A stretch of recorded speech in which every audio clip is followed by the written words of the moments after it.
We're going to call the meeting to order.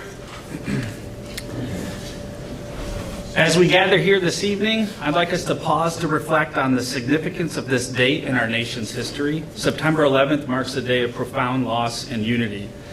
Please join us in honoring the nearly 3,000 individuals who lost their lives in New York City, Washington, D.C., and Pennsylvania during the terrorist attacks on September 11th, 2001, including the hundreds of first responders who selflessly rushed to aid those in need. Let us take a moment to honor their memory and the strength and resilience of our nation. Please join me in a moment of silence.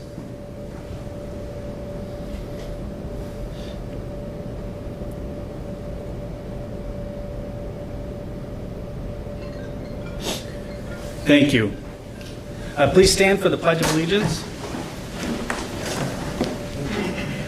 I pledge allegiance to the flag of the United States of America and to the republic for which it stands, one nation, under God, indivisible, with liberty and justice for all.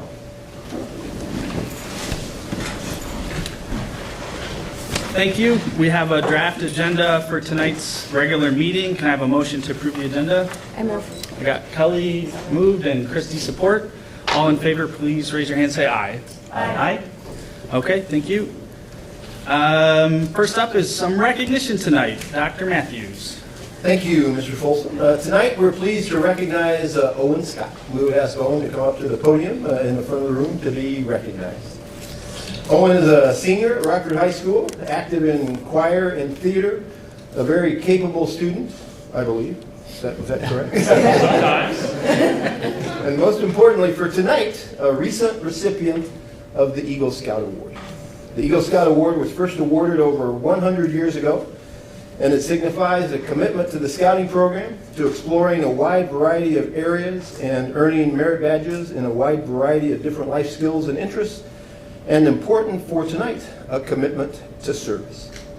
I met Owen early in my tenure here in Rockford. I interacted with him in the theater program. I have watched him perform with the choir and the Rockford Aces. I have also seen his service project at Crestwood, which is why he is here this evening to be recognized, not only for his Eagle Scout Award, but also for the project at Crestwood. And I've asked Kyle Avink, the principal of Crestwood, to describe the project and its impact at Crestwood, and he'll join you at the podium there. Owen? All right, thanks so much for allowing us to be here today and recognizing and honoring Owen in his contribution to Crestwood. Although I was not there in the design and planning phase of his project, I have been able to see the benefit of what it has provided for the staff and students at Crestwood. So just a little bit of background. Owen did go to Crestwood Elementary, and as you know, in Michigan, teachers and students take every advantage they can of the outdoor spaces that they have available to them. If you've ever been to Crestwood, you would know that we have a lot of that natural space available to us. And what inspired his project was the time that he spent outside with his classroom in his elementary days. And so oftentimes when classes would go out there with their students, they would go out there with clipboards or just a piece of paper. And so what he wanted to do and what he envisioned was a space that would be able to host classes at a time. And so he built that outdoor space for learning, and it is utilized across the board on the very minimal nice days that we have sometimes. But it is a space that is utilized, and it's a space that, to be honest, I had full grade levels out there and utilized that space before. So it is a fantastic space. I know that he himself spent over 100 hours of volunteer designing, building, and planning that space. And then also recruited some volunteers to do that as well. And if you know anything about the Eagle Scout projects, you know that it also involves funding. So he worked with REF and also GoFundMe to be able to fund that project. And so the time, the effort, and the energy that went into that was above and beyond just the hours, but also the passion that went behind that. So we are here to congratulate him on his Eagle Scout, as well as just honor and recognize him. So thank you very much.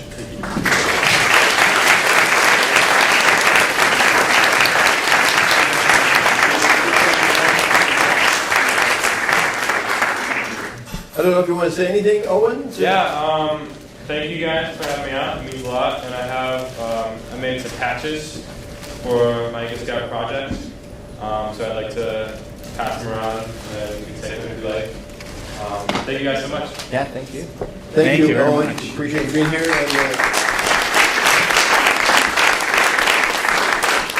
I know the scouts, your mom and dad are here, as well as your family, and other scouts are with you tonight, and so we're appreciative of the effort and the support that they gave you as well. And from one Eagle Scout to another, congratulations. Thank you. So, and I know you guys have a 9/11 memorial that you're going to tonight, so while I'm sure you would like to stay for the whole board meeting, we recognize that you all be leaving, so thanks for being here. Thank you.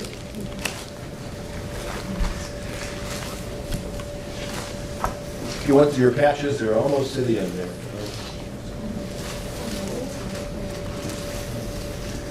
All right, up next on the agenda is our consent agenda action items. We have 3 tonight.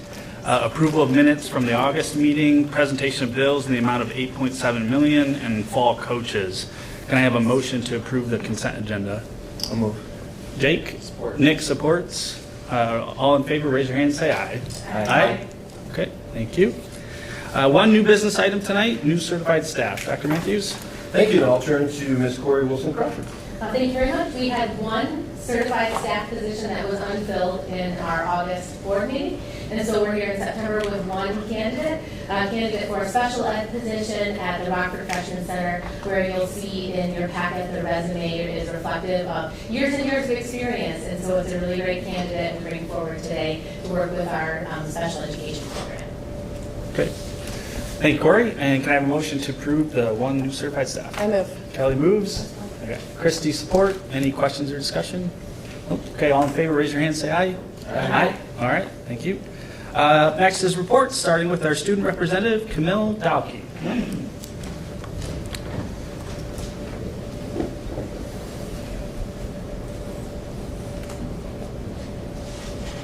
Hello, my name is Camille Dalkey, and I'll be your student representative for this year.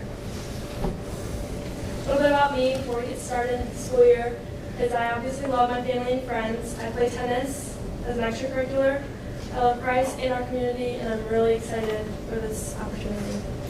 That second picture, that's my vice pres. I love her, and it's my love. To start off the school year, we had some food trucks come for the first week, which was really exciting. The kids loved it so much. There was lines out the door. It was a lot. Senior Sunrise was to welcome in the seniors, and then at the end of the year we'll have our senior sunset.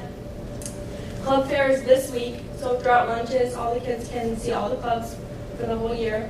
Peer Listeners started up, which is a mental health organization to help other peers.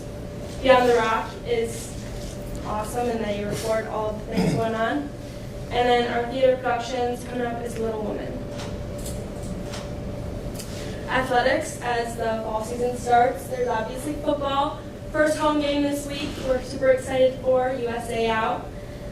Field hockey, I've been to one of those games and those girls are tough. Boys tennis, I manage the boys tennis team. They're doing great. I have been asked by Coach Tom Heising that we need some patchwork on our courts. Stay tuned. It's coming. Cross country, those girls are amazing. And boys. Boys soccer, girls golf, water polo, and volleyball. They're all going on right now. And then coming up, specifically, we have homecoming at the end of this month. September 29th is the King and Queen Assembly, and we have the dance the day after. And then the game is a week later for a home game. And then theater, we actually have the variety show this week on September 14th, Little Woman on November 4th and 5th. And then those are some specific clubs that are going on right now, which we have almost all of them. I don't know if you want me to list them all, but I think that is all. If you guys have any questions. All right. Any questions? Okay. What time does the dance start? Dance starts at 7 o'clock. Good. All right. Thanks, Camille. Yeah. Appreciate it. Okay, up next on reports is collaborative team reports. Dr. Matthews? Thank you. And tonight we have Jeremy Carroll, who will present the elementary team report. We'll ask Jeremy to come up to the podium.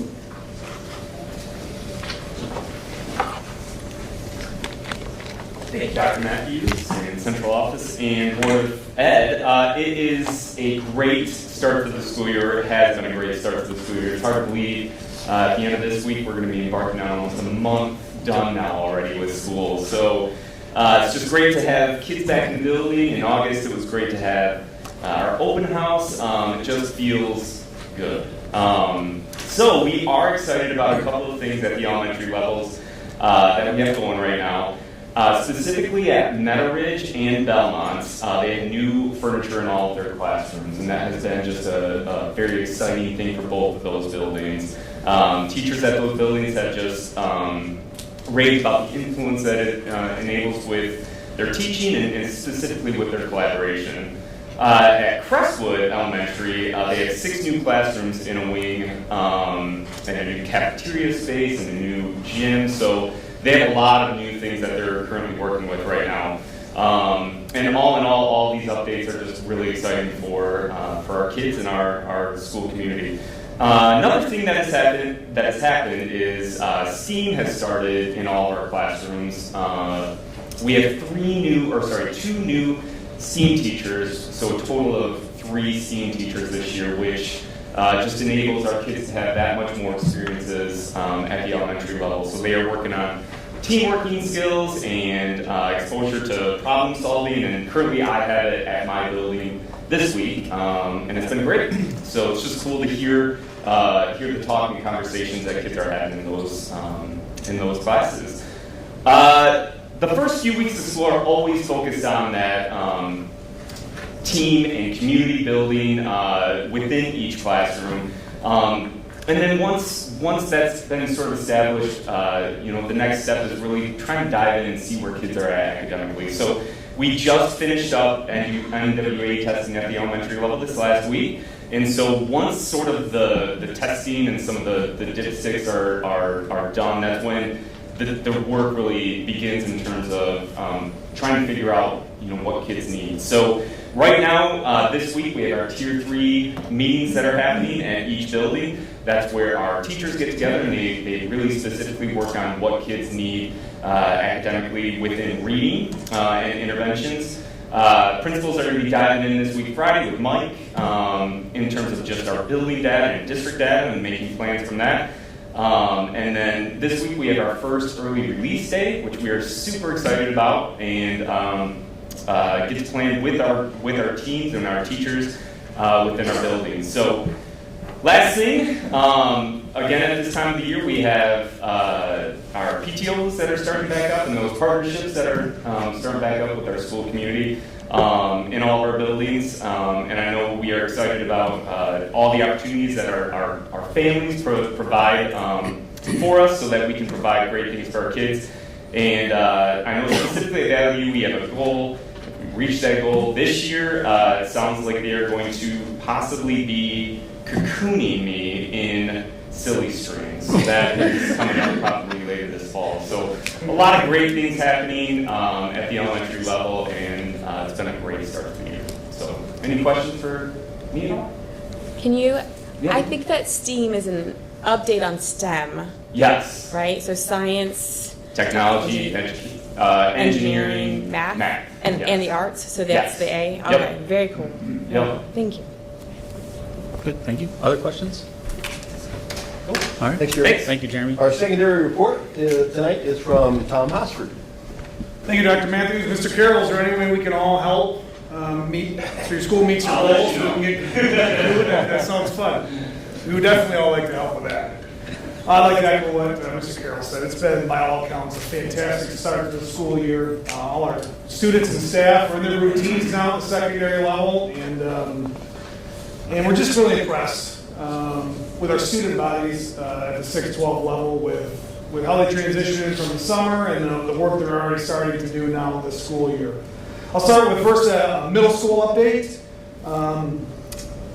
Middle school athletics are up and running. Competition started last week. We'll continue through the middle of October. Looks like numbers are up across the board. So we're excited about that. Also, middle school clubs do start this week. And these are developed based on student interest and facilitated by teachers after the school day. So just another opportunity for our students to get involved in something outside of the classroom. Speaking of a new club, middle school is going to be beginning their esports club. So that's been wildly successful at the high school level, and now that will be at the middle school level. A lot of hard work went into organizing that. Big thanks to our tech department and middle school administration for finding a space for that and finding the technology for that, because that technology is pretty specific about what our students need. So that's going to only help our high school esports program as well. So that's real exciting. In terms of a secondary quick update, we are also excited for the work that's going to happen with our collaborative teams on Wednesday. Anywhere from assessment design, unpacking of standards, formation of intervention groups, so on and so forth. Those conversations and dialogue will happen with our teachers, really to help support our students. That's the ultimate end goal. How do we help our students achieve and grow in our curriculum? So I look forward to starting those conversations on Wednesday. At the high school level, starting off with River Valley, we've got a terrific team of educators, including a new social worker. I'm excited to see how our students will grow along with us this year. To support student achievement, River Valley is beginning to implement an academic and social behavior lessons along with bi-weekly goal setting with their students to progress monitor their goals. So students will have kind of an investment in their own education. And they just do a great job in that environment, supporting students. In addition, something fun, something that will be utilized in the gym over yonder there. River Valley starting a 0-hour weight training class for those students that are interested and want to get up that early.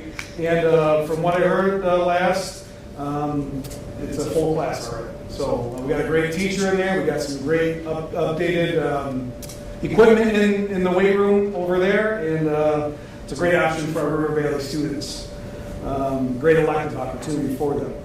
At the 9-12 level, the high school and freshman center, our counseling staff did an awesome job with our orientations, welcoming students back, welcoming new students and families, and welcoming exchange students and their host families. A variety of meetings to help support our students in a positive transition to the school year. We do have 24 exchange students from 12 different countries in the 10-12 building. Countries include Italy, Switzerland, Spain, Vietnam, Peru, France, Sweden, Thailand, Brazil, Hong Kong, Denmark, and Taiwan. So just another great opportunity for our students to interact with these students. A cool class that we offer that's really helping students get organized, and the theme of support is our peer mentoring class, where they utilize a binder organizational system. It's a 9-12 course. It's outlined in the HOPS concept, which is taking into consideration homework, organization, and planning skills. It's a research-supported system. Rockford virtual enrollment continues to grow, which is great. Number of students taking at least one virtual course has nearly doubled since the first day of school, so it's a creative option for 9-12 students, really 6-12 students, to take advantage of if so need be. And we've had just incredible student participation in our co-curricular events. We've got incredible student leaders as the 10-12 principal, our senior leaders, two we recognize tonight with Camille and Owen. They're just incredible students that want to provide a positive experience for all. I look forward to seeing the impact they're going to have this year.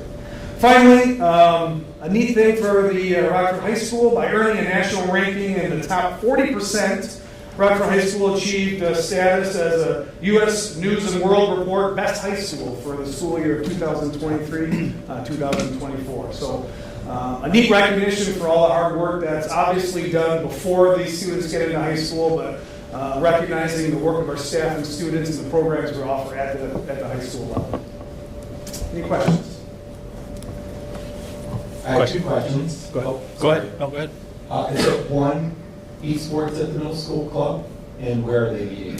Yeah, it's one esports at this time. They're meeting at East Rockford Middle School, and we'll have a shuttle for North Rockford students over there. Great, answer my question. And question number two, if you don't know the answer, if you could just send me an email. But how many do we have at KCTC this year? It's always around 200, 250, but I'll send you an email specific. Yeah, no, I appreciate it. Yeah, thanks for asking. Other questions for Mr. Hosford? Yeah. Do we know why the virtual schooling has doubled?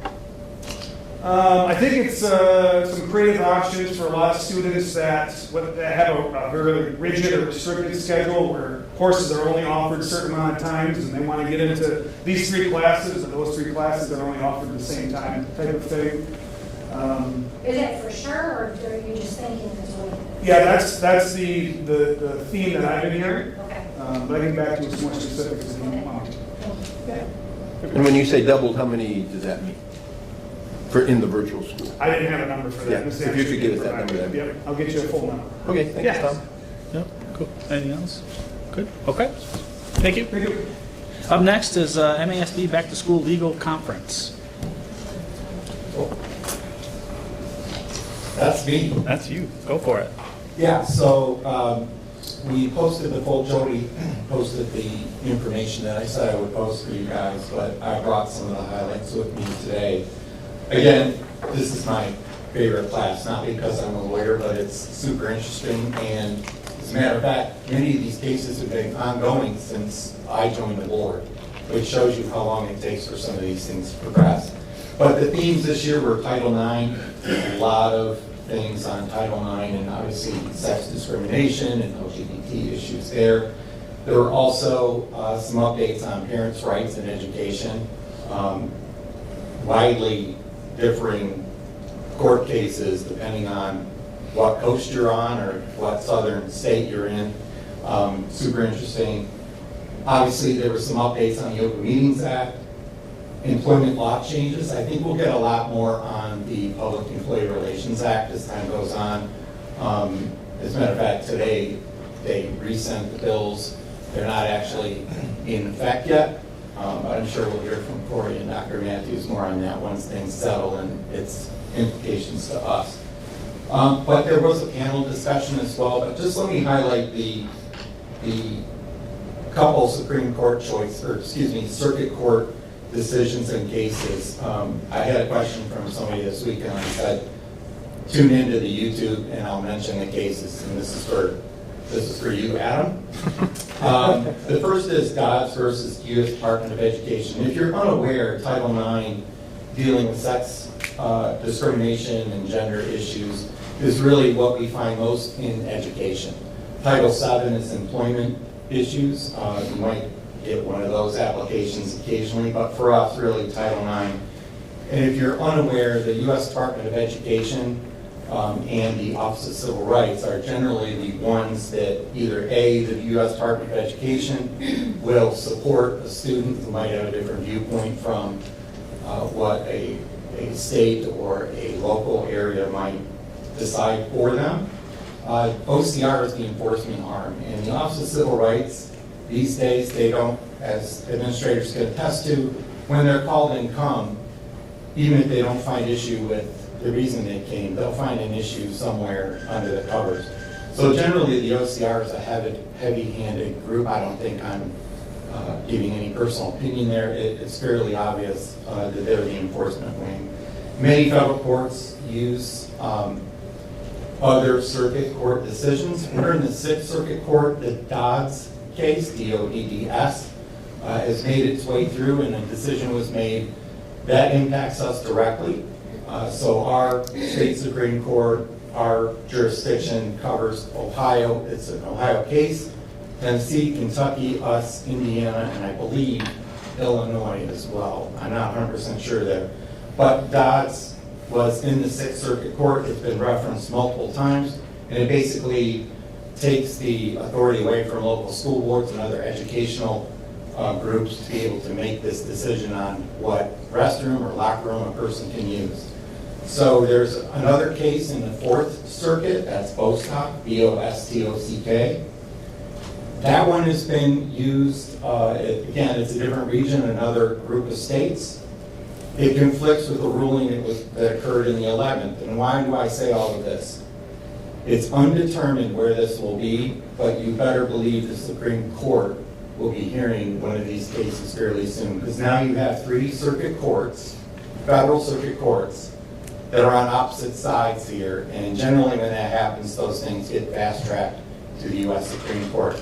So my point for the board on that is, whatever your opinion is, it's out of our hands generally. We need to come up with creative solutions on how to address student safety and comfort in all cases, right? And if I've said it once, Mr. Cuneo knows I've said it 5 times about adjusting maybe single-use locker room, showers, restrooms, because everybody can be happy they have a door to close and lock and so on and so forth. I hate to say that that's kind of where we're at, but really what you're seeing is, after a 4-year pause with the Department of Education on pressing these cases, obviously they're pressing them again, and many cases have been decided to the federal court. The other interesting thing that came up is the Elliott Larson, that's here in Michigan. Some cases here in Michigan have referenced that. I will also say that that is a Michigan thing, and there are 2 cases currently in front of the Michigan Supreme Court. They haven't decided to hear them yet, but you could hear a Michigan-specific ruling on some of these things related to sports. So at this point, you know, depending on what your view is, you know, the lobbying at the state level and federal level is where you need to be. A lot of the local control has been taken out of this. That's the general feeling there. There's a lot of other cases here for you to read. They're posted in the reference file, I believe. That's where Jody put it. So you'll find it there along with the committee structure and dates and all of those things. So it's buried in there, and it has a BSW or something, I think, acronym for the Back to School Legal Workshop. That's what this is. So highly encourage you to have a look at that. Again, this will be done again in the spring. And this time it was a virtual class. You'll also find individual sessions on these items, probably at the conference in Lansing that's coming up in November. So encourage you to have a look at that if there's something that interests you. They are a lot of fun just because they're interesting and changing. Mm-hmm. Questions? Questions for Nick? Again, I'm not a lawyer. But again, I mention those cases out loud because it will help you with addressing those questions that people get. Yeah, thanks. And I listened to the session as well, found it very interesting. I'm not a lawyer either, so I would encourage you to look at the material. I'm going to go look at the material again because I think if I see it a second, third time, maybe I'll pick up some more than I did first time through. But it covers a lot of ground on a lot of topics, as Nick mentioned, and it is in the folder, so thanks for sharing that and getting it posted, Jody, so everybody has access to it. And again, it's DODS, D-O-D-D-S, not DOPS, which is the abortion case, so don't get confused. Yep, got it. All right, thank you very much. And up next then is our Parks and Rec report. Dr. Matthews. Thank you. Tonight we'll have Mr. Cuneo present some information about our Parks and Rec millage, which is up for renewal in November. As all of you know, school finance is tricky business, and we use a variety of tools to support our schools, and the Parks and Rec millage is one of those that we have used here in Rockford. And it was approved 20 years ago, and now is up for renewal, so we'll let Mr. Cuneo kind of walk through that. Thanks, Dr. Matthews. Yeah, the Board of Education had taken action early this year to put on the ballot a renewal of the Parks and Rec millage. So what I want to do is go through a little bit of the history of the Parks and Rec, because it has been 20 years. Talk about a little bit where some of the different, where the monies are going, and then also talk a little bit about the election itself and the timing of it. So a little bit of history. It was first approved by voters on June 14th of 2004. At that point in time, we had levied, the approval was for $1 million, and it raised about $1.2 million back in 2004. Now, the Parks and Rec is not something that every school has. In Kent County, we, along with 3 other schools who are listed there, have a Parks and Recreation village. And then also there is a smattering of other schools throughout the state of Michigan that do as well. I'm not sure what that exact number is, but it is another tool that you utilize to expand sort of the community ed programs, okay? The idea wasn't that at that point in time we had a community ed program, but this was then the Board of Education decided to look at something like this because we have facilities throughout the district.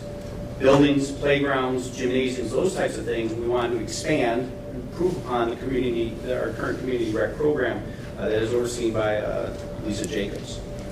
Since 2004, though, we have had a Headley rollback, and that millage is at 0.9125. So what is Headley? So Headley I've talked about a little bit before when we did the non-homestead renewal. Essentially, there was a law that was out there that passed along with Proposal A that said property taxes cannot increase 5% of the cost of living, whichever is less. So what happens is over a period of time, if that happens, we then get a calculation from the county to say, hey, this triggered this, and you have to reduce your millage that is levied. So essentially, during that time frame, since 2004, we did levy 1 mill, but now we're at 0.9125 mills. This actually expires in 2023, or school year 2023-24. And then we are looking at renewing it at the rate of 0.9125, not in an increased amount, back to the original voted amount. But we're looking at that being that 0.9125 collecting 2.142 million estimated. That's what it collected in 2022-23. And I'll get to you in a minute of how much we're anticipating next year. Parks and Recreation, this is the actual public act. It's Public Act 156 of 1917, which restricts funds to or allows for operating of a system of public recreation and playgrounds, acquire, equip, maintain land, building, or other recreation facilities, employ a superintendent of recreation and assistance, vote and expend funds for the operation of such a system. That is actually right from the act itself. In other words, it allows us to utilize, create, and expand what Lisa Jacobs and her team do, okay? The funds cannot be used for the core educational program. So essentially the core programs that we look at on an everyday basis, these monies are not going towards. So I apologize, and actually the pamphlet that will be going out to everybody on the website and stuff shows this a little bit better in terms of the graphs. But the total revenues that we consider a combination, or what could be classified as parks and recreation, are a combination of two main things. One is the millage itself. The other is the revenues we receive from the different programs that we charge in certain cases for the different programs. So as what you can see here, for example, in the blue pie there is what's called enrichment programs. Those are programs that are offered to the community in general. It could be both for adults and for students, such as, like youth soccer, youth basketball, youth football, or different classes that are offered, such as like understanding the basics of home and automotive insurance, understanding basics of terms and whole life insurance. This is a selection, not limited to, but inclusive of different programs at the enrichment level. We do have similar type programs for senior citizens. We also rent our facilities to different entities. So for instance, we had Special Olympics that has utilized our facilities. We've had the Boy Scouts and Girl Scouts that have utilized our facilities, and then also we have, there's been some law enforcement training and county training at our facilities as well. Again, not limited to, but inclusive of that. And then we have the big thing, of course, is the 2.142 million, which is the Parks and Rec monies that are generated based off of that assessment. And the total of that, I want to point out, is just under 2.8 million in terms of total revenues that we receive. In terms of the expenditures, the majority of those expenditures are for labor. It's labor to maintain the buildings, keep the buildings going, but also Lisa Jacobs' area, where it's also the programs that she creates for the community ed use. Okay, what I had talked to you about before, there's a whole bunch of different items that she basically has empowered her staff to create for the use of these Parks and Rec millage revenues. But again, that total amount is just under $2.9 million. You also have different supplies that are part of that, cleaning supplies. You also have utilities that are part of some of the expenditures, and contracted services. What are contracted services? Included in the Parks and Rec are also use of our fields in different areas. When you look at Meadow Ridge, Fourscore Soccer, when you look at East Rockford Middle School, the Little League Diamonds and stuff like that. Some of that stuff there, contract, that's what we consider contract expenditures. We're contracting someone to come in and mow those lawns and take care of fertilizing and all those types of things. So the total amount you can still see, even with the assessment of the proposed millage, based off of this past year's revenues and expenditures, we're still about $800,000 short of revenues over expenditures. So the November ballot question basically allows for the continuation of this millage to be levied that was previously approved by the electors. It renews the current levy at 0.9125, which is a zero rate increase in the mills. The renewal period is for 20 years, and it'll generate approximately $2.3 million in fiscal year 24-25. Okay? And ongoing revenues we would then utilize to continue the basic operations that we currently have for Parks and Rec expenditures, which includes custodians, maintenance, and utilities of the buildings, and also like the playgrounds, the fields that we have out there at all three of our school levels, elementary, middle school, high school. I should also put admin building as well. And again, this is just a snapshot of some of the different things, but we utilize those for programs such as different clubs who utilize our buildings, youth and school-based athletics, community leisure time programs, senior citizen activities, and one of the things that we are proposing is that this does pass, which will take place in 24-25, is we'll be looking at a reduction of athletic pay-to-participate fees by 50%. So we're offering somewhat of relief to those individuals. Mike, that's a reduction from our current base. From our current base amount, yep. So annual cost to a homeowner. So what happens is if you look at your property tax statement, you have two values there. One is essentially the cash value of your house, or the market value of your house, and then there's the taxable value. By law, taxable value cannot be more than 50% of the true cash value. It could be less in some cases, which I won't go into. There's various situations, longevity of how long you've been at that property and such, but it could be less than that 50%. So here, if you can see the different areas, but just to focus on 300,000. If it has a cash value of 300,000, that's a taxable value of 150. Multiply that with 0.9125 divided by 1,000, because it's that dollar, it's that rate for every $1,000. That generates that costs the taxpayer $136.87. The proposed millage is the same, so therefore the change based off of that 300,000 value house would be a zero increase. Now, full transparency, you could have an increase in the assessment in the taxable value because of when the assessors come through, they adjust the value of your house on an annual basis. Majority of times, it increases. Okay, and you want that within a district or an organization. That means your community is doing well. There have been times that we experienced 2008, 2009, 2010, where there was a decrease in taxable value, and there was a realization of tax savings during that same point in time. We don't have control so much over the assessed value. What we're looking at is maintaining the rate that is charged against that taxable value. Okay. So election is Tuesday, November 7, 2023. Polls are open from 7 a.m. to 8 p.m. Voters can register at any time up to 8 p.m. on election day. For absentee ballots, applications are available through September 25 of 2023. Military and overseas voter, Saturday, September 23 of 2023. I don't make the rules up, but that's the way that it rolls.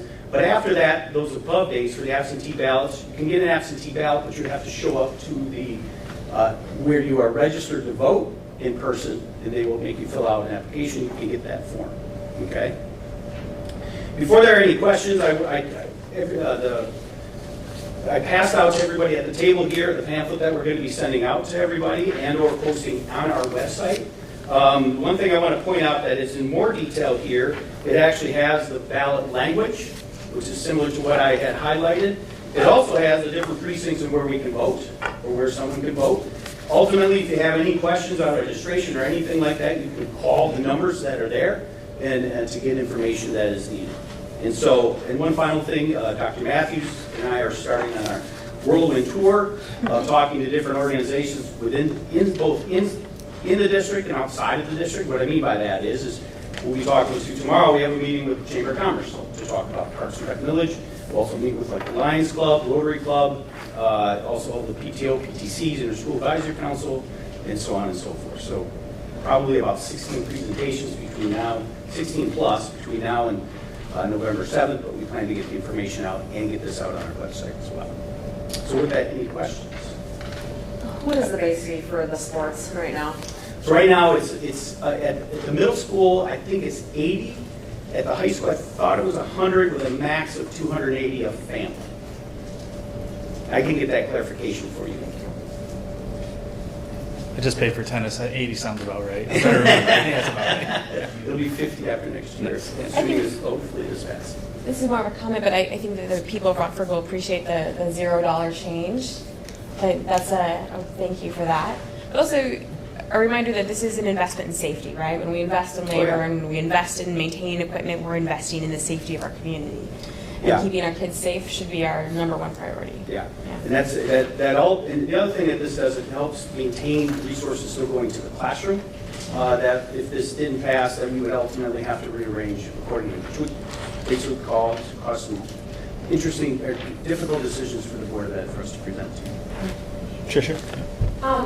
So, you know, I work with local government, right? So, I was just curious how Parks and Rec, like the Parks and Rec millage that's associated with the school district, how that differs from the way that municipalities get their funding when they adopt. For example, there's grant funding from the DNR. It's allocated when your municipality has adopts a Parks and Rec master plan. Okay. And so I was just wondering, like, does the district ever partner with the various municipalities that it's located within, in terms of, you know, like, for example, let's say the city of Rockford is updating the Parks and Rec master plan. Do they utilize the school district's facilities, and do they roll those facilities and those services and programs in to their Parks and Rec master plan for grant funding? And is that like separate from what this is? Yeah, that is. So I am not familiar as much, other than what I've heard you say and other people say on 30,000 foot view, the grants, DNR and all that. I know that there's been some different things that we looked at from expanding our fields and stuff in conjunction with the city of Rockford, where they said, no, we can't do that because that affects our ability to get grant funding from the DNR and stuff like that, okay? So, but that's very much at more of a 30,000 foot view. There has been no concerted effort to say, hey, Rockford, city of Rockford, or Algoma Township, so on and so forth, to say we incorporate, like for instance, the new elementary school playground with stuff that you can do from the outside, because we don't restrict it from the perspective anybody's allowed, even if they're outside of that township and stuff. So that's all I can really say. I'm not an expert in the municipal side and what they are allowed and not allowed to do. But I will tell you that there's always conversations that are going on in terms of what we are doing. And I know that even like with City of Rockford's Thad and his crew, we have discussions about what's going on to see where we might be able to partner. Now, that partnership might not be specifically for in relation to the Parks and Rec, but there has been different cases, which I can tell you, for instance, like the parking lot in front of Rams Stadium downtown here. That was a partnership that we worked with them to get that redone, that in fact could utilize these sort of funds. But in a roundabout answer, I don't know the exact answer because I'm not as familiar with that side. There are discussions that have, but it's not a formalized process, if that makes sense. Yeah. Okay. I just like the city of Rockford proposed a millage, I think at the last election, and it did not pass. And so I guess there's a variety of ways to get funding and different partnerships that. Yeah. I know that, I will say that, I know that East Grand Rapids, there's a partnership that they have with their city with the Parks and Rec now, okay? But there's different opportunities for that because the city of East Grand Rapids encompasses the whole district, whereas Louis is a little bit more complicated because we have city of Rockford plus 6 other townships and stuff, okay? I have one last question. What happens if millage does not pass? Then we would have to look at, there would be a strong look at what we would have to do with the community education program and what resources we would have to reallocate towards it. So like I said, it would be a different conversation that we bring to the Board of Education in terms of, hey, there's this money lost. That money is lost. It supports benefits and wages that go to support, in large part, what's going on in the district. And there would be some discussions we'd have to say, hey, what is revenue going to look like in the future from the state or wherever else we may get it? How does it make up for, how could we reallocate it to make up for this difference? And I can tell you that it wouldn't be just necessarily us reallocating revenues towards it, because the other piece is we have a new elementary that's going to be coming on board, which will be a new fixed cost that we're already planning for. But if this doesn't come through, it would cause some different opportunities for us to look at. Okay. Anyone else? I do. Go ahead. Actually, I thought that was a really good question, Tricia, because with the brick stations and concerns about devaluation of the dollar,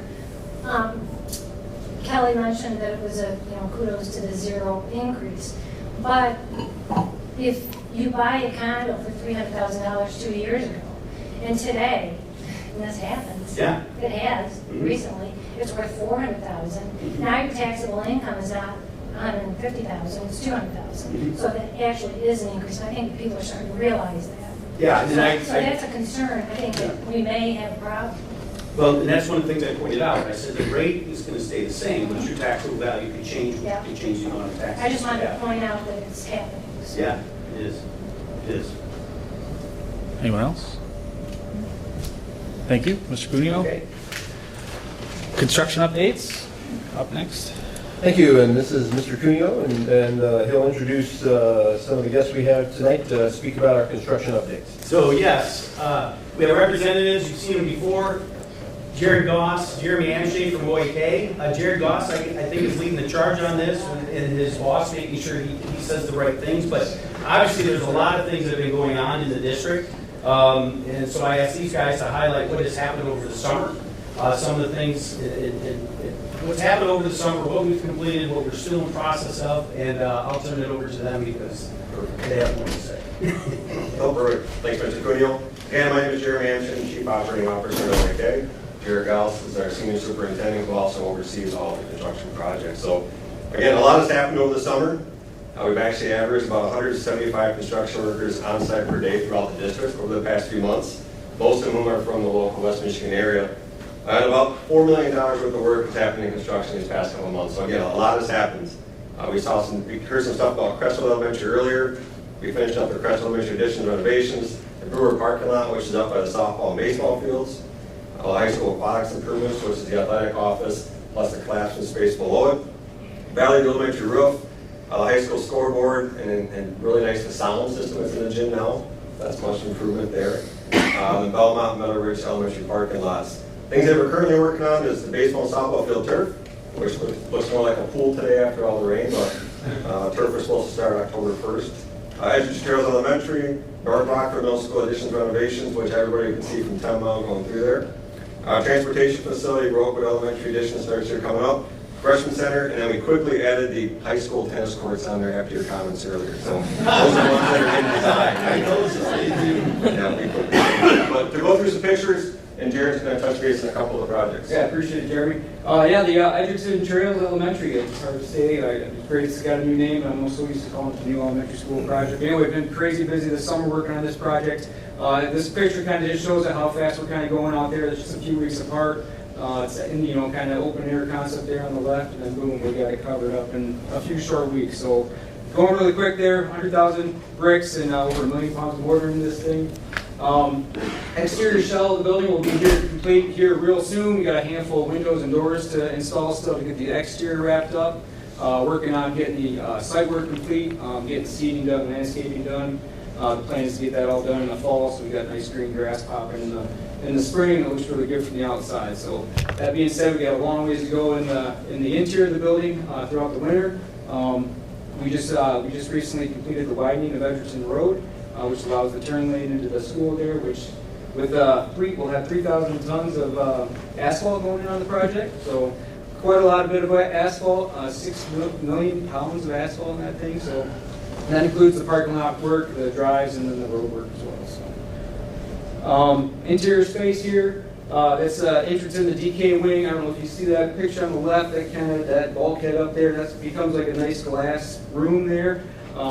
It's going to be pretty sweet. Everybody refers to it as the fishbowl. Nice collaborative space there for staff to break out to and work in on things. The gymnasium there, it's kind of our catch-all for stuff right now. We're kind of working through the building. It'll be kind of as we work out of the building. That'll be our last push is through the gym. And then the picture of the main office there. Looking in the lunchroom there. Yeah, always, as I said, we're busy. We've been there since March 1st, 2022. 71,000 labor hours to date on just the elementary school project alone at Edgerton Trail. So it's been a fun ride. Here's the back of the building. You kind of see that the back side there. That goes into Learning Commons. Nice walkway there. A lot of glass in the building. A lot of natural light comes into the space. 10,500 square feet of glass in that place. So that'll be fun to clean. North Rockford Middle School project. North Rockford Middle School project, as Jeremy mentioned, 10 mile, you guys can see the progress going up. We're jamming on that thing. It's going really, really well. The classroom addition's going strong. We're going to have 12 new classrooms on that side of the building there, with the 6th grade wing there. Kind of funny, as we were taking down the 4 existing classrooms to make way for that addition, we found this newspaper. The newspaper is actually the insulation of the old walls, so that's how they did it back in the day. I think we're going to do that again. Kind of save I don't know. So that's right. So yeah, so that's kind of a cool thing there. With that, we also did tennis court refinishing or resurfacing at East and North as well this summer, and then you can see the walls going up in the classroom additions there. So. Baseball, softball field, yeah, it's kind of a lake out there right now with the rain today, but we're diligently working through that thing. We're hoping for good weather, good dry weather. We're still on track here going forward to kind of get turf installed. Started first part of October. You're going to shaw turf on those fields. It's a high quality turf. A lot of engineering goes into that turf to make it feel like it plays like a real field.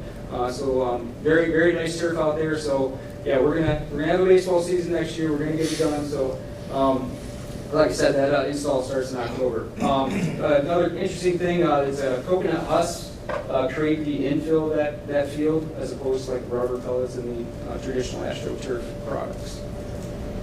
Transportation building. So this summer we worked really hard on getting the fuel station installed and kind of getting the infrastructure set up so that we can allow buses to continue operation there as we build the building. So that was kind of a lot of our work this summer. Kind of got our nice little footprint of our construction space kind of on the side of that, and we can keep buses flowing. So as far as I know, we haven't had any complications, but it's been pretty good. And then in the next couple of weeks, you'll see the metal building start to take shape up there. So that'll start to come along.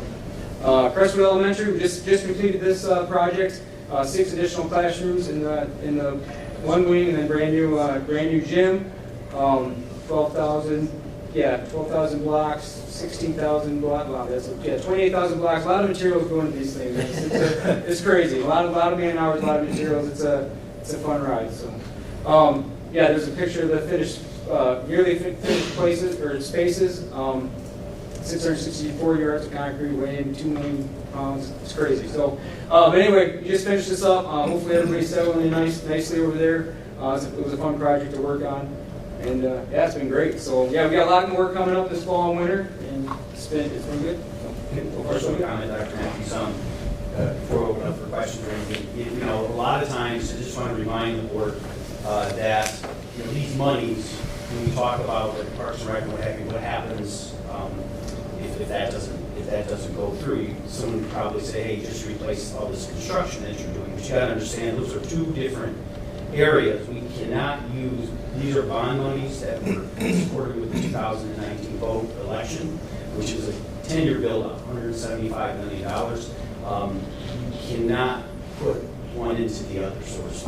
Okay, so we cannot use construction funds for operational costs and to run different programs that were not voted on by the public themselves. So I just want to point that out. We're very fortunate to have the community support for this type of these types of projects and stuff, but I just also want to say they have to go for construction, not for the operations side.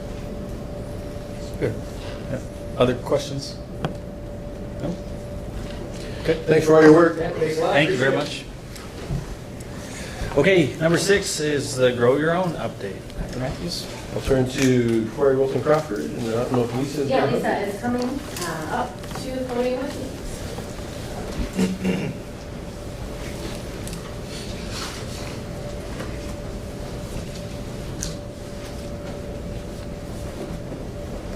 That's a nice graphic. We are really excited to share this graphic with you guys today. This is a sneak preview of what our professional staff are going to see tomorrow. As we talked about earlier in the summer, we were able to work together to secure some Grow Your Own grant funding from the state of Michigan for our districts to be able to engage with our current staff members on getting additional teaching endorsements or maybe being able to earn a master's degree that they don't yet have and additional teaching endorsements, as well as a university partnership where we can have our support staff members who aren't yet certified teachers go through the process of earning a bachelor's degree and becoming a certified teacher for our school district. So as you recall, we have 3 university partners, MSU, for our professional staff, and we're really proud of that. We're also proud of our partnership with Ferris State University, and another graphic will be coming out in a couple weeks for that one. And we also have a partnership with Grand Valley State University specific to our 912 students who might be interested in going into a teaching vocation. So I'm happy to report that we did a survey to begin the process with our staff about who might be interested in a program like this. And we have 30 slots for professional staff and 30 slots for support staff. And we had over 120 professional staff say that they were interested in this kind of program in our school district. And we had 60 support staff say they would be interested in becoming a certified teacher and maybe earning a bachelor's degree. And so we are really thrilled about that opportunity and wanted to provide that update to you. We will have informational meetings like this coming up for our staff. We've talked at Cabinet about what the selection process will be for that, because obviously with that level of interest, we will have to have a selection process. And we also had an opportunity to apply for a second round of the same grant. So I'm going to let Ms. Jacobs talk about what that second grant application looks like. We just turned it in, and we're hopeful and excited about this possibility as well. Yes, so we had a second round Grow Your Own application that was due last week, September 6th.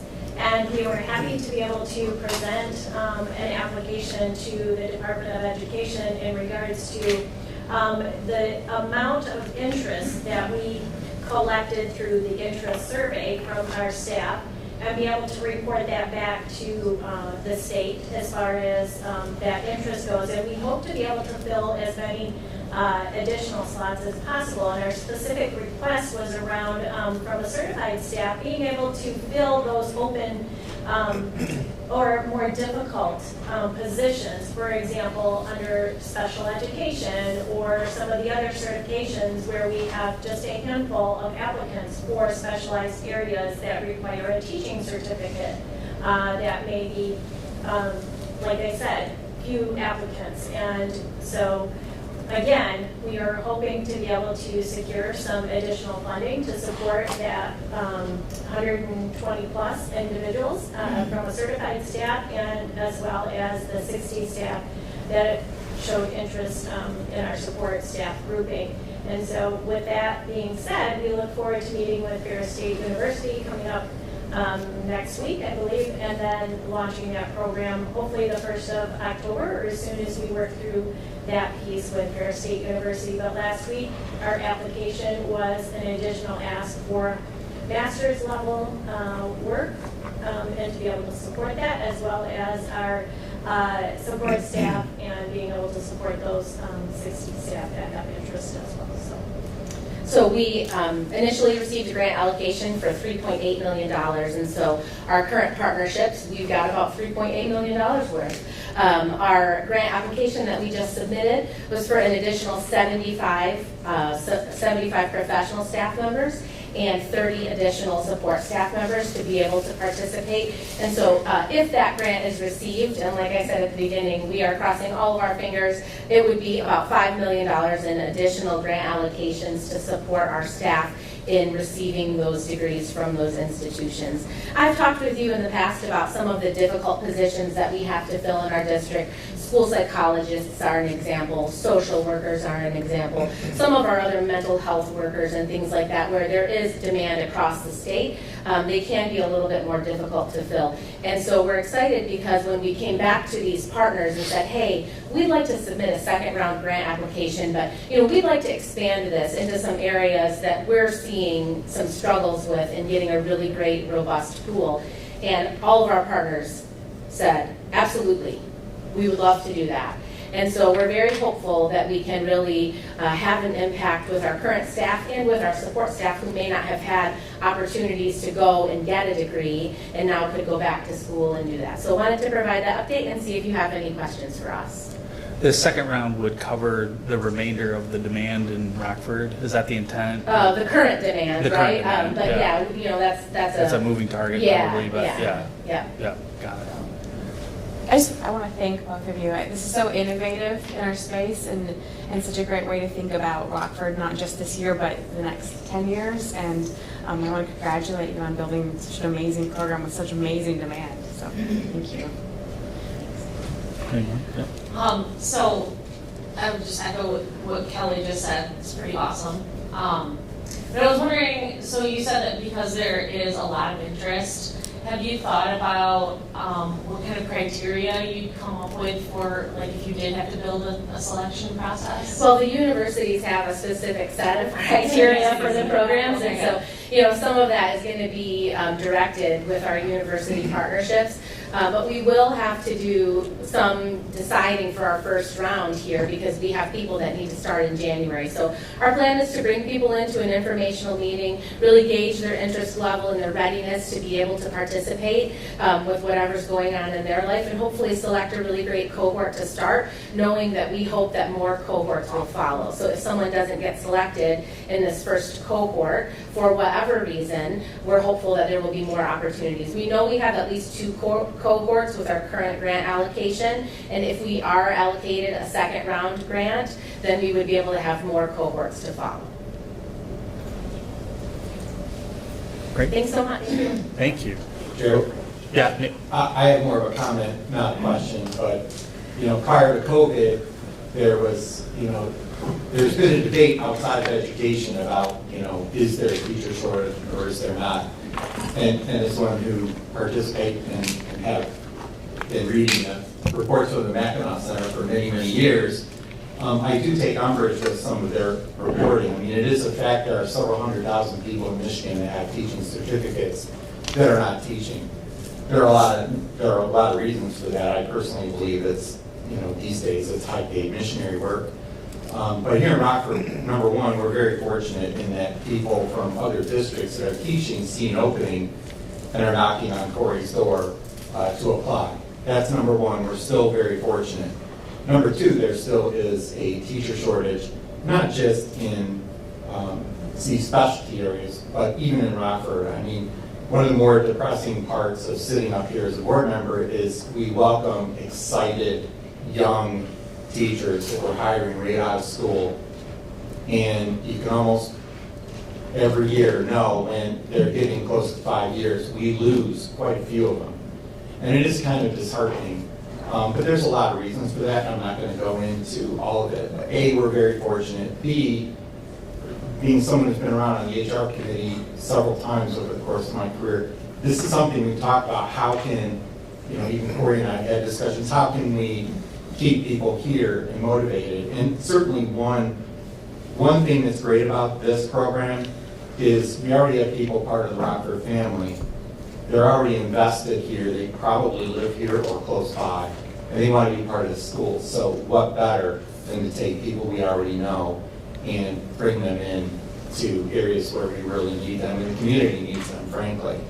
And number two, I think that this program, whether it was debated heavily or not, I can promise you that this in Lansing had bipartisan support by some of the more radically conservative and radically liberal. This is one area where, especially in the Senate, it was very easily discussed. It was almost like a non-issue. Like this is going to be part of it. Governor's on board. This is an easy thing. So very happy to see that we are able to get a grant. I think we weren't. It's something we were talking about. What can we invest in to do some of this on our own? So we're just fortunate that for now, state funds will help us with it. So those are my 2 comments. Thanks, Nick. Okay, up next on reports number 7, our committee reports. I think we have 2 of those tonight. You'll want to start with HR. Thanks, Kelly. Perfect. And I'm going to pick up, in the HR committee this last week, Jake and I and Nick had to jump out real quick for an emergency, but I caught him up right afterwards. We did hear the Grow Your Own report, and we were so excited about it. We wanted quite to share with everyone. We also discussed superintendent compensation, and so we've asked Corey to bring a recommendation before the group in line with Dr. Matthews' evaluation here this winter. And so in the next several months, we'll hear a recommendation from Corey about where we're at on superintendent compensation. We did look at several comp districts, and it's always nice to see Rockford landing in a competitive space. Got it. Thanks, Kelly, for that. Okay, and then Nick, we'll go to you for building and site, and we had a big report tonight. Anything else you wanted to highlight or add there? Yeah, I do want to point out, especially for my young peer across the tennis courts, I'll start with that one.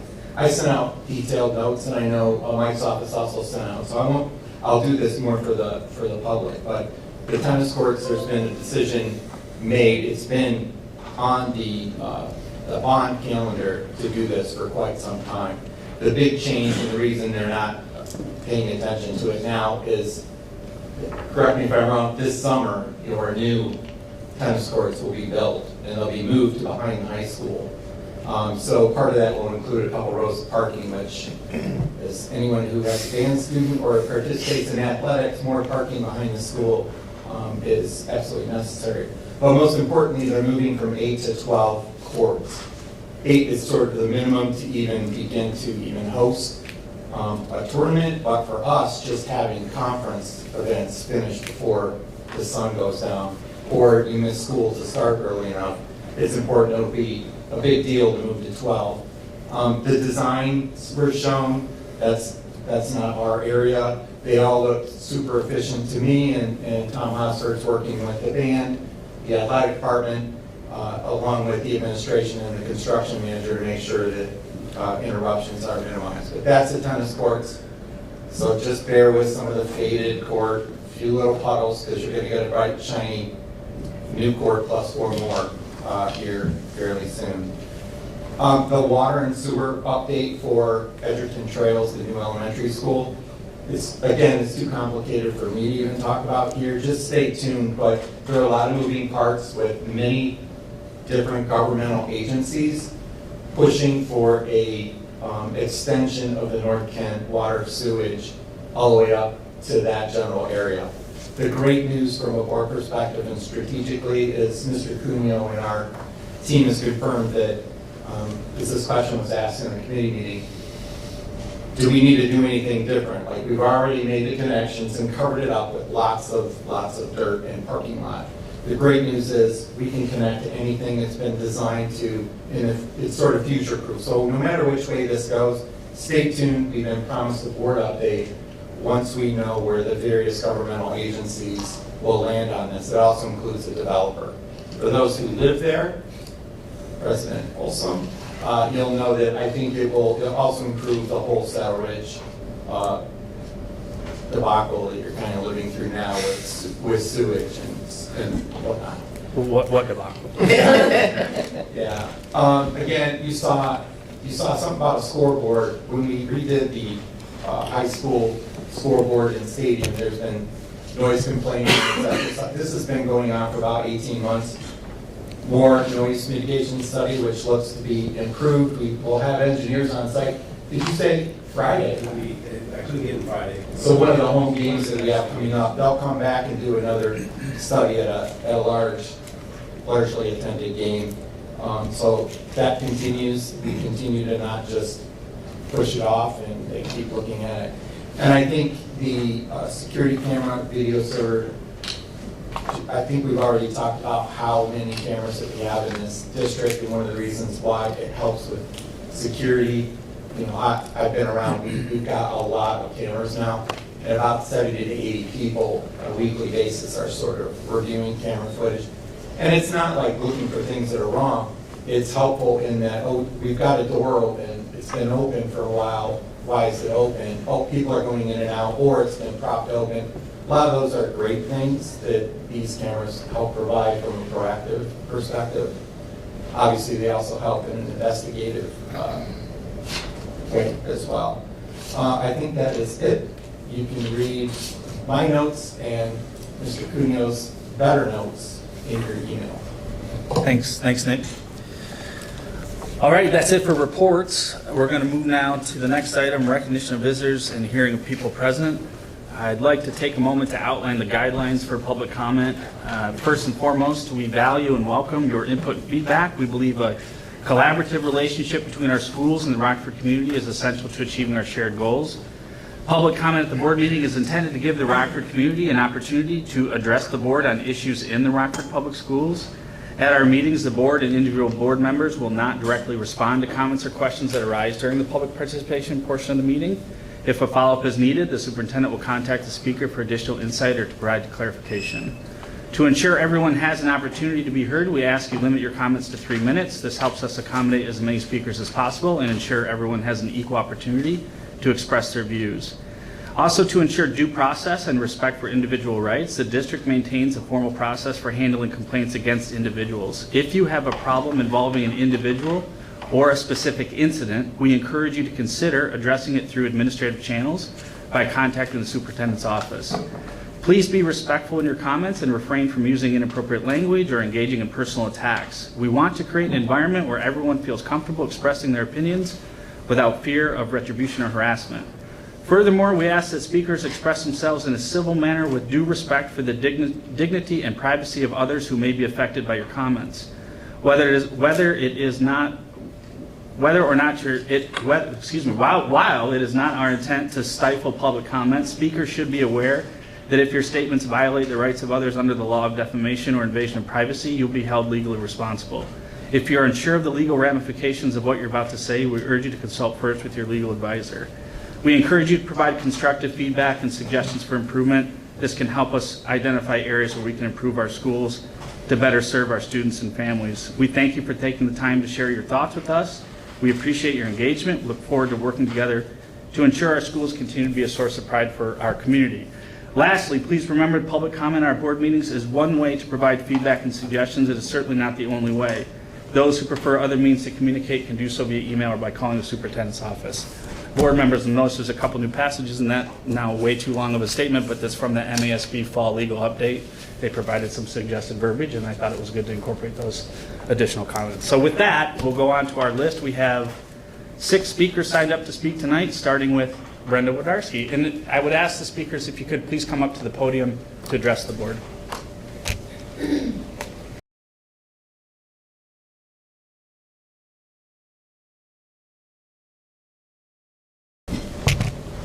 First of all, I want to thank you for bringing that up because we all know that we're entitled under the MCL code to address the board any way that we need fit. So thank you for bringing that up.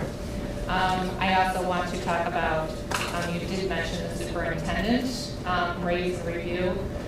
When you do look at that for the raise and review, please look at our chief of police as to what he makes per year. That might be a good identifier of that. I also want to say thank Nick for Title 42 and 9 going on, and what he talked about, that everybody should look at how they can be held accountable by law for what is put in our classrooms and administered in our classrooms and coerced on our children, and threatening of grades for different things going on. So everybody should be aware of how they can be affected by this being in our classrooms. Budget cuts. Talking about the millages, the reckless money being spent. We have a beautiful $10 million stadium, but we rent Calvin College for our graduation. We have a lot of reckless money being spent here at Rockford, and we need to look at budget cuts going on here. The average cost of living increase is 5 to 9% right now. 5 to 9%. So that's an average of $500 to $900 per household that is paying extra in the last 1 to 3 years. So please keep that in mind. Vote no on the millage coming up. We've been asking for the parks millage for over the past couple of months, and nobody can verify where that parks and millage money is going. But I do want to, I think our biggest thing going on here is an environment that is not safe to disagree is an environment not focused on growth. It's an environment focused on control. MCL will addressing. But I think my biggest thing that, and this is not thinking, we're in a spiritual battle right now. And I want to pray for strength. That, Lord, we pray for you, that you would infuse our Christian leaders with strength and resilience in the midst of the challenges they face. Give them the endurance to continue standing firm in their faith and convictions. Grant them the courage to live out their Christian values, even when faced with opposition or differing worldviews. We pray for wisdom. Heavenly Father, bestow upon our Christian leaders wisdom beyond measure. May they possess the insight to teach their subjects effectively and the discernment to navigate complex issues and questions that may arise in the classroom. Help them impart not only knowledge but also wisdom that comes from your word. We pray for faithfulness. Lord, we pray that our Christian leaders would remain faithful to you and your word. May their faith be a shining example to their students, colleagues, drawing others closer to you. Strengthen their commitment to living lives and honor and glorify you both inside and outside the classroom. We ask for protection of our children's leaders. Lord, guard them from any form of discrimination, prejudice, and harm that they may face because of their faith. Shield them from discouragement and doubt. Let them feel your presence as they navigate the challenges of the educational environment. Time's up, Brenda. Pray for their influence. Thank you for your time. Okay, we'll reset the timer, and up next on our list is Craig Ladyman.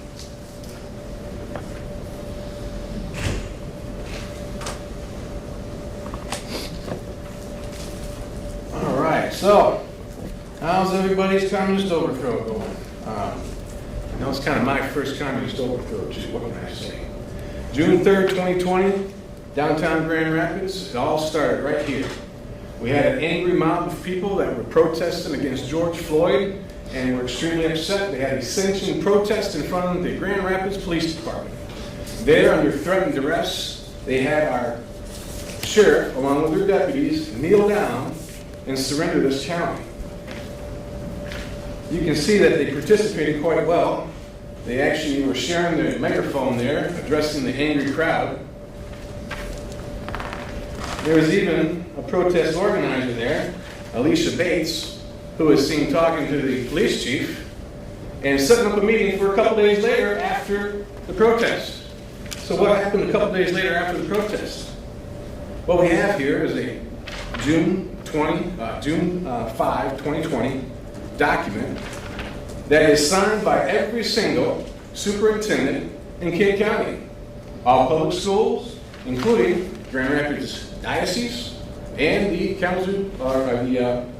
Grand Rapids Christian schools, all signed onto this document.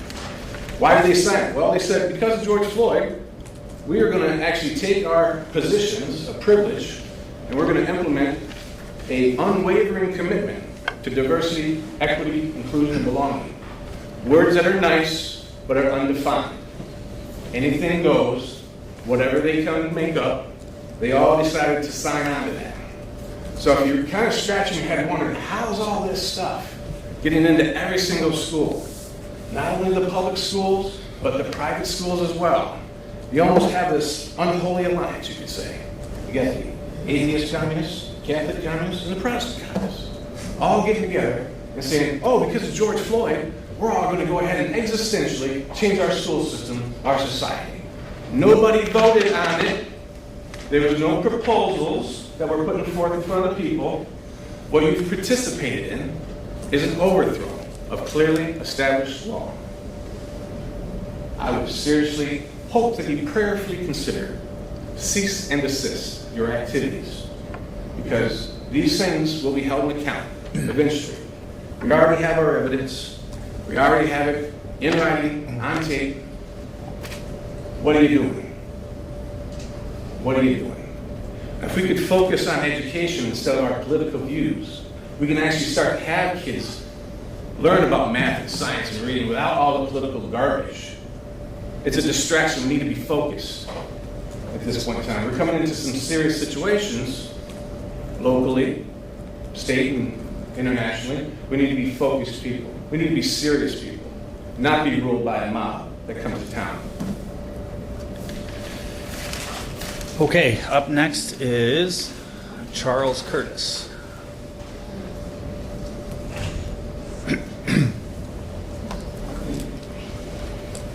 Good evening. Thank you for allowing me to speak. I think kind of these school board, where the schools and society are meeting is a critical alliance, and it's so important that we have communication and we have transparency. And I think one of the core goals you all have is transparency. And I see it in your statements. And I see it, in many ways embodied in this group. But I have some concerns about it because I feel like there's areas that I don't feel like there's transparency going on. And there's hidden agendas, and it makes me uncomfortable. We give our tax dollars to you, we give our children to you, and in return we expect transparency. And transparency brings trust. And we all seriously want to trust what you're doing with our money and with our children. And I want to just reference what happened at the last board meeting when you all passed a consent agenda in an absolutely lickety-split fashion without any conversation, without any debate. And there was things on that consent agenda that never should have been on a consent agenda. And that, to me, is a violation of transparency. It causes me to wonder what in the world is going on when something like that happens. Because what else is there that's being done in covert manner without transparency? And it takes away the trust factor that we can have with you. And we want to have that trust, but I don't think it's, I think there's other areas that it causes us to wonder about. Like what's going on with the mental health half days? What's going on with mental health staff that's being hired? What philosophy are they operating under with our children? What's going on with surveys that children are taking without their parents being a part of these surveys? The most critical feature that this, I believe, for success is the trust we can have for you with our children. And the trust we can have that you're, spending our tax dollars wisely. We want to have that trust. But things like what happened at that last board meeting are, to me, give me a serious question about that trust. And I want to encourage you to think about that, and to everything you do, be transparent. Do not be hiding things behind our backs. Okay, thank you. Up next is Andrea Jacobson.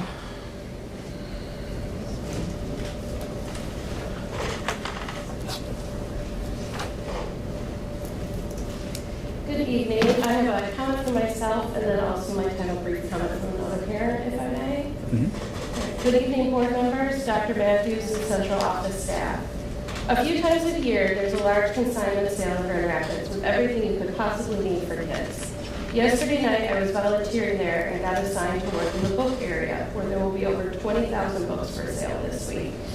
We are organizing everything from fabric and board books to graphic novels and high school level books.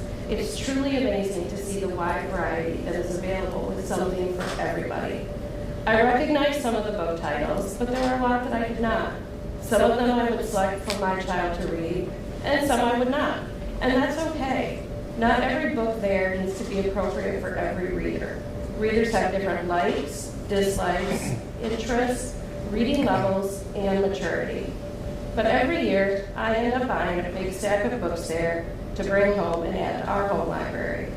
Between those books and what is available through our school, classroom, and public libraries, my son is never lacking for something to read. As a parent, it has been exciting to watch them explore different topics and genres, learn new things, and for us to even find some books to read together, which is something for a middle schooler and mom to do. Thank you for supporting all of our students as readers. And then from parent Brandy Berta. As a mother of 3 students in 3 different schools within our district, I am so pleased with the seamless transition to the start of this school year. While keeping up with 3 buildings makes for extra emails and probably a few things missed here and there by me, one thing I haven't missed is something I have seen at all of their buildings. Our teachers and school staff go above and beyond to make sure our children are welcomed into their classrooms. My kids come home each day with their buckets filled. I would just like to thank our schools and their teachers for the kindness and compassion they show each and every day. Thank you. Okay, thank you. And we'll reset the time. Up next is Connie Molders. Connie here?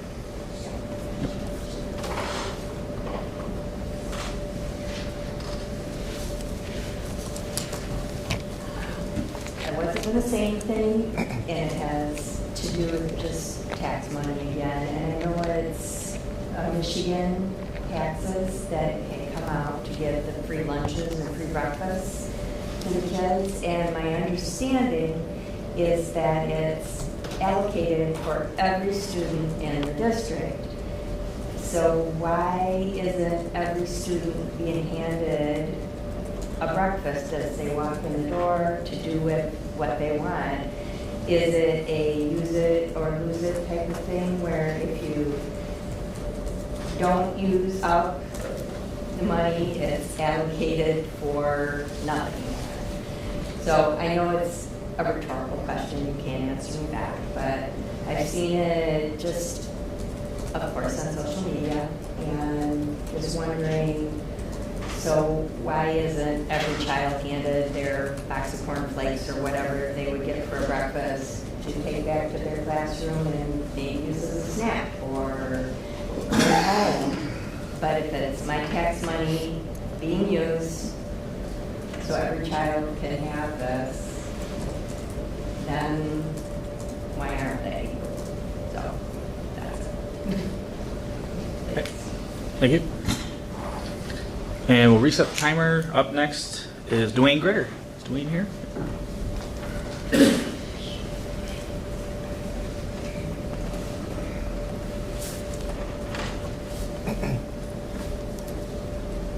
I want to thank the couple speakers before me when Charlie brought up the consent agenda issue. Very much so. It was a very poor rendition of a consent agenda. Those of you who are experts in Rockford rules would know that that FOIA issue that had been brought up in the consent agenda should never have been on there. So the experts on this group that claim to be for Rockford rules, you got a little reading to do. Connie also spoke about free lunches. I will remind you, as I did last time, nothing is free. We're all paying taxes. You're begging for more money. Lunches are going to cost us money as well. So they're not free lunches by any means. For those of you, I see a lot of new faces in here tonight. I'm so happy to see all of you. I'm going to give you a little bit of a background. About 3 years ago, we came into this room and there were no flags to be seen present whatsoever. Without the help of Ben Wodorsky, myself, and a few others, we encouraged this board to display the American flag. Here on 9/11, isn't this fantastic? We've got an American flag in this room. That would not have happened without the help of people like ourselves in this room. So just recognize the board challenged us for months to bring a flag into this room. And we were able to bring it in. And also along with that, we encouraged them to do the Pledge of Allegiance. I'm just so sad that we had to beg them to do that. I'm going to be asking people to vote no on the upcoming millage. Thank you so much. Okay, that concludes our visitors list for tonight. So last item is superintendent remarks. Dr. Matthews. Thank you, Mr. Folsom. I'd like to thank our speakers this evening and remind our community, as the board president did, that we welcome comments from the community. The board, by its nature, cannot operate outside the board meeting. An individual board member has no authority in and of themselves, and the authority that the board has does rest in the board. And as was mentioned, transparency is an important issue. and we work hard to ensure that our community knows and understands what we're doing. If we fail at that, I would ask you, as you have done this evening, to let us know, and we'll work harder to make sure that we make improvements. But if you do have questions about specific issues, you can reach out to my office, and I'll be more than willing to speak with you on those issues. The Parks and Rec millage that will be voted on this fall, absentee ballots go out at the end of this month, does support our district and allows us to support our community recreational programs. It allows us to fund maintenance of our school playgrounds and gyms that are used by the community. It also allows us to ensure that the expenses that we incur when we allow the community to use those playgrounds and gyms can be paid for through the district. It is a tax that helps us to keep the general fund money for our classrooms and our staff. I've been in every building over the course of the start of this school year, and I would like to echo the comments of Mr. Hosford and Mr. Carroll and thank our community and staff for the terrific start that we have had to the start of school. We had some interesting kind of conversations about the start of school, especially at North Rockford Middle School, with whether or not we would be able to get parents to North Rockford Middle School for the start of school. But everyone has been very helpful, and we've been able to kind of figure out how to get the parents in and out of the school at the start and end of the day. And I appreciate the patience that everyone has shown as we've gone through that. The free breakfast and lunch that was mentioned was part of the state budget, and we're working to provide every student breakfast who expresses a desire to have one. I'll talk with Mr. Cuneo and Mr. Henry to see if there's another way that we could share lunch as students come into the building. One concern that we might have is that those students would just throw that meal away if they weren't going to eat it, and so we need to talk that through, and we'd be more than willing to do that. It is appropriate, as Mr. Folsom noted at the beginning of our meeting today, that today is September 11th, and 22 years ago our nation faced a horrific terrorist attack and was presented with a tremendous challenge. And our nation responded by pulling together and finding ways to support each other. That attack changed many things about our country, but one thing it did is that it revealed the depth of our commitment to each other and to our country, and for that I am thankful.